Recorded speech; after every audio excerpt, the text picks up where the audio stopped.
وقت کا ضیاع جو ہے ایسے کام اصل میں دیکھیے، اصل ہمارا ایمان ہے کہ یہ زندگی عارضی ہے اور محدود ہے. آخرت کی زندگی ابدی ہے، بہت بڑی ہے، بہت بہتر ہے. بل تؤثرون الحیات الدنیا والآخرۃ خیر وابقیٰ. ایک بات، اب اس محدود زندگی کے اعمال کے نتائج اس لامحدود زندگی میں نکلنے ہیں، لہذا اس زندگی کا ایک ایک لمحہ انتہائی قیمتی ہے. Why to waste it؟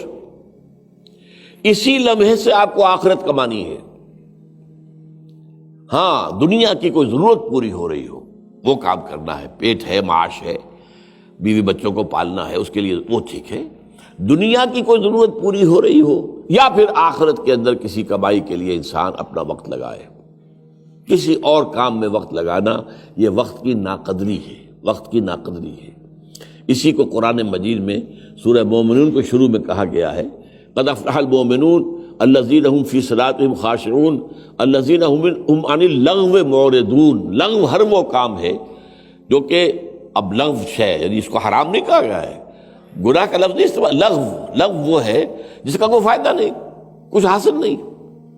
آپ کے نہ تو کوئی دنیاوی ضرورت پوری ہوئی ہے اور نہ کوئی آخرت کی کمائی آپ نے کی ہے اس میں، تو گویا کہ وہ لمحہ آپ کا ضائع ہو گیا. تو اس حد تک تو میں ماننے کو تیار ہوں. اسی میں وہ چیزیں بھی آ جائیں گی جسے آج کل ہم کہتے ہیں پیس ٹائم، وقت گزاری کا مشغلہ ہے. بھائی وقت گزاری، یہ وقت تو بہت قیمتی شے ہے، اس کے ایک ایک لمحے سے فائدہ اٹھاؤ، اس لیے کہ اسی کے ذریعے سے تمہیں اخروی جو ہے وہ جو اس کے ثمرات ہیں وہ حاصل کرنے ہیں. حضور نے فرمایا، بڑی پیاری حدیث ہے تو یاد کرنے کے قابل ہے، الدنیا مزرعۃ الآخرہ. قرآن یہ بھی کہتا ہے دنیا کی زندگی دھوکے کا سامان ہے. وہ کیوں؟ اگر دنیا ہی مطلوب ہو گئی، آخرت نگاہوں سے دور ہو گئی تو یہ دھوکہ ہے. اس نے آپ کو اصل حقیقت سے دور کر دیا، دھوکہ دیا ہے. لیکن اگر آخرت میں یقین ہے تو یہی دنیا ہے، یہاں بوؤ گے تو وہاں کاٹو گے نا. اگر بویا ہی کچھ نہیں تو کاٹو گے کیا؟ تو دنیا مزرعۃ الآخرہ، یہ دنیا جو ہے آخرت کی کھیتی ہے. اس کھیتی میں آپ ہل چلاتے ہیں، کاشت کرتے ہیں، اس میں آپ نیک اعمال کرتے ہیں تو اس کی آپ کو فصل ملے گی قیامت میں، آخرت میں.